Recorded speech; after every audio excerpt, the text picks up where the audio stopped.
that's what I think it was. Yes. I mean, it is kind of both their faults. Yeah. Like, It is. I would agree it's both. Yeah. I think it's both as well. I think- I wouldn't put it on just on one person there. Yeah, I think Danny has to be have a little more realization that it's Max. So I think he's gonna be aggressive. I think he lost a lot of patience behind, I would too. behind Verstappen. He And- passed him, and then he lost the pass during the pit stop phase. Yeah, and he just overcooked it. He had DRS, he had a little bit of a slipstream and a toe, and then he just. And then again, like if Verstappen would have just picked one line like he's supposed to, because you can weave to a certain point when you enter the braking zone. If this is what if I was Max would happen? Let him have the inside. He's gonna have the inside. He's gonna really overcook it.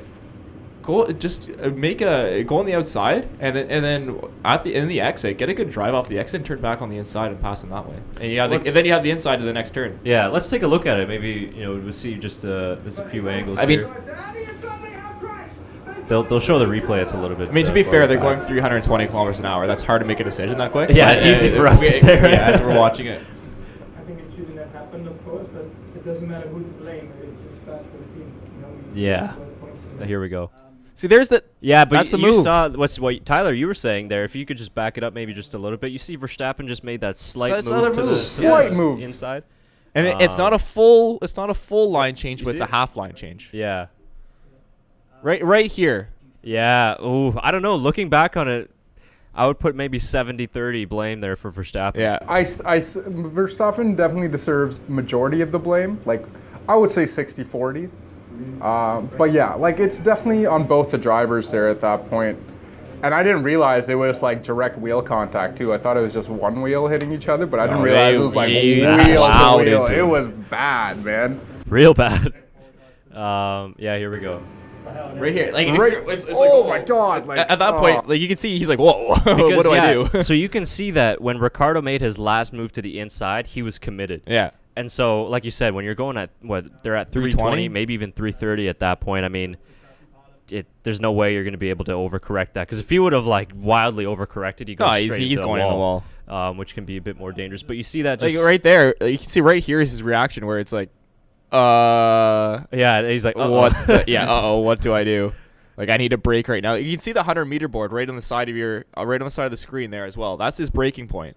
Yeah, he's just like, okay, I'm going to park my car right under Max. Well, yeah, see, this is where he's pulled over to the right, and immediately he's ready to go back to the left. So at this point, they can still sort of play the you're still playing game. around. Yeah, you're still at playing 200 around. meters, 150 meters. And this pulls to the left. You're at 150 meters here, 175 meters-ish. So I feel like this is where both of them have committed to their lines. Yes. Max is going He's gone outside. to the right. Ricciardo's going back to the left. Right, on the inside. And then right this here, is where and you can see you're about 125 meters now. Yeah. Your braking point's in 25 meters. You're gonna start braking, and that's when you can see right here. You see your 100-meter. He's starting to brake now because he realizes Max is coming in, and you can see just how little room there is, and that's because Verstappen moved over. Yeah. When we saw the frame before, Ricciardo had plenty of room to go on the inside.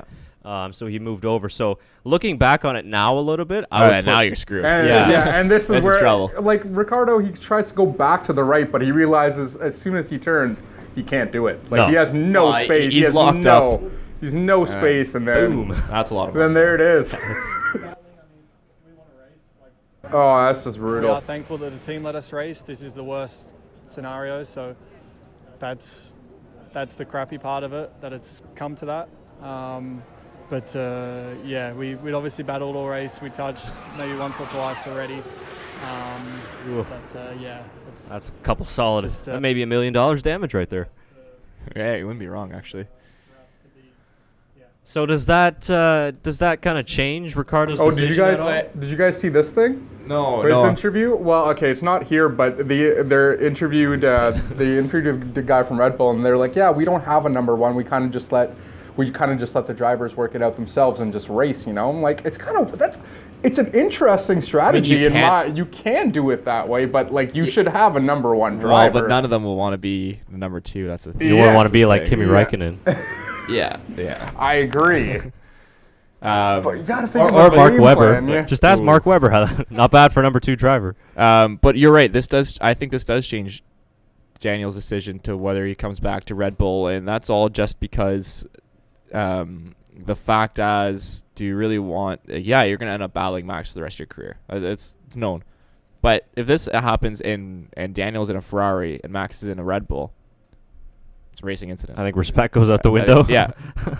Now that it's both Red Bulls, They're both teammates. Yeah. It's worse. It's worse. It is worse. Yeah, and that's why the debate comes in is, do you want, like, obviously you don't want team orders because you don't want it to ruin the racing, and like he said, it's thankful that they let him race, but like I said, do you let them race at the cost of this as another double DNF? That's two double DNFs out of 4 races. Yeah. So I think at that point, I think Christian Horner should have stepped in and said, Max, let Daniel, because they touched. So like after the first time they touched, maybe you let it go. After the second time they touch, you're like, okay, we got to do something here. So to me, at that point, you let Ricciardo pass and, see if he can catch up to P4, P3. And if not, then maybe you can bring Max back. I mean, Mercedes have done that before. They let Valtteri attack the Ferrari. Then they let Lewis by and try for him to do it. They did that in Hungary last year, and then eventually Hamilton let Bottas come back through for the podium. So you got to do something like that, because at the end of the day, they are challenging for a driver's championship, but you got to also consider the constructors as well.